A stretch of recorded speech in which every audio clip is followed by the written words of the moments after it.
Hi అండి, నమస్తే. Welcome back to Shannu's kitchen. Shannu's కిచెన్లో ఇవాళ రంజాన్ ఇఫ్తార్ రెసిపీస్ వచ్చేసి మొహబ్బత్ కా షర్బత్, ఎగ్ బజ్జీ, ఈ రెండు అయితే ప్రిపేర్ చేశాను. ఫస్ట్ వచ్చేసి ఎగ్ బజ్జీ ప్రిపేర్ చేసుకోవడానికి నేను ఇక్కడ ఒక 7 ఎగ్స్ని అయితే బాయిల్ చేసి పీల్ తీసేసి ఈ విధంగా ఒక ఎగ్ని 4 పార్ట్స్ లాగా డివైడ్ చేసుకున్నాను. మీకు కావాలంటే 2 పార్ట్స్ లాగా కూడా చేసి ఎగ్ బజ్జీ చేసుకోవచ్చు. నేను ఇక్కడ 4 పార్ట్స్ లాగా డివైడ్ చేసుకున్నాను. ఎల్లో కూడా అలానే ఉంచాను, ఎల్లో అయితే తీయలేదు. ఇప్పుడు ఒక బౌల్ తీసుకొని అందులో శనగపిండి వేసుకోవాలి. మీరు తీసుకునే ఎగ్స్ని బట్టి శనగపిండి క్వాంటిటీ అనేది తీసుకోండి. ఇప్పుడు ఇందులో క్రిస్పీనెస్ కోసం 2 టీ స్పూన్ల వరకు బియ్యం పిండి వేసుకోండి.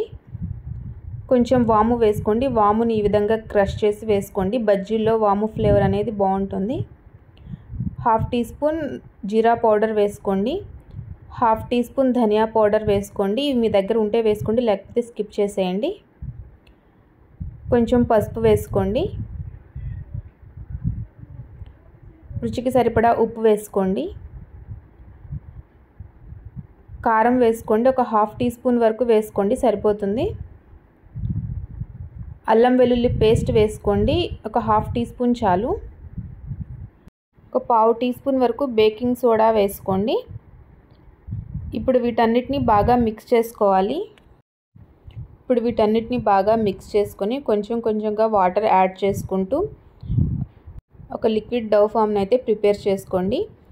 ఈ బజ్జీల పిండి అనేది మరీ ఎక్కువ పలచగా ఉండకూడదు, అలానే మరీ ఎక్కువ గట్టిగా ఉండకూడదు. ఒక రిబ్బన్ కన్సిస్టెన్సీ వచ్చేంత వరకు వాటర్ అనేది కొంచెం కొంచెంగా యాడ్ చేసుకుంటూ కలుపుకోండి. ఈ విధంగా బజ్జీ పిండి కలిపిన తర్వాత ఒక కడాయిలో ఆయిల్ హీట్ చేసుకుని ఈ విధంగా ఈ ఎగ్స్ మొత్తాన్ని బజ్జీల పిండిలో డిప్ చేసుకుని ఆయిల్లో వేసేసుకోండి. ఇలా ఒక 4-5 అలా బ్యాచెస్ వైజ్గా వేసుకోండి. ఈ విధంగా వేసుకొని మంచి గోల్డెన్ కలర్ వచ్చేంత వరకు మీడియం ఫ్లేమ్ మీద ఫ్రై చేసుకోండి. ఈ విధంగా గోల్డెన్ కలర్ వచ్చిన తర్వాత ఒక టిష్యూ పేపర్లో తీసేసుకోండి. ఎక్స్ట్రా ఆయిల్ ఏమైనా ఉంటే మొత్తం అబ్జర్వ్ చేసుకుంటుంది. అంతేనండి, సింపుల్గా ఎగ్ బజ్జీలు అయితే రెడీ. అన్నిటినీ ఇదే విధంగా ప్రిపేర్ చేసుకోవాలి. ఇప్పుడు నెక్స్ట్ రెసిపీ వచ్చేసి మొహబ్బత్ కా షర్బత్. ఇది చాలా టేస్టీ రెసిపీ, చాలా సింపుల్ రెసిపీ కూడా. ఫస్ట్ ఒక బౌల్ తీసుకొని అందులో కాచి చల్లార్చిన పాలను వేసుకోండి. ఇక్కడ నేను 1/2 లీటర్ వరకు పాలను చల్లారపెట్టి వడపోసుకుంటున్నాను. ఇప్పుడు ఇందులో స్వీట్నెస్ కోసం 2 టేబుల్ స్పూన్ల వరకు పంచదార వేసుకుంటున్నాను.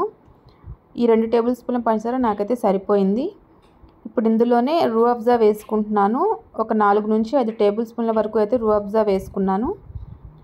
రూఅఫ్జా వేసుకున్న తర్వాత ఒకసారి బాగా మిక్స్ చేసుకోండి.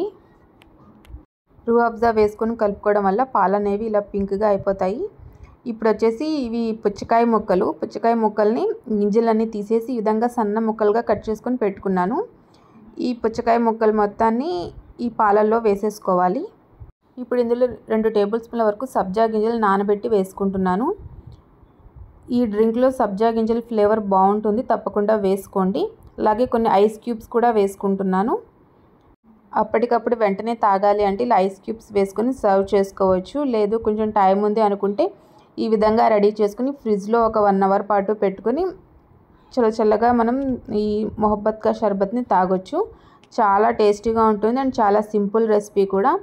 ఈ రెసిపీ ప్రిపేర్ చేసుకోవడానికి 10 మినిట్స్ కూడా టైం పడుతుంది. సో తప్పకుండా ఈ సమ్మర్లో అయితే ఈ రెసిపీని ట్రై చేయండి.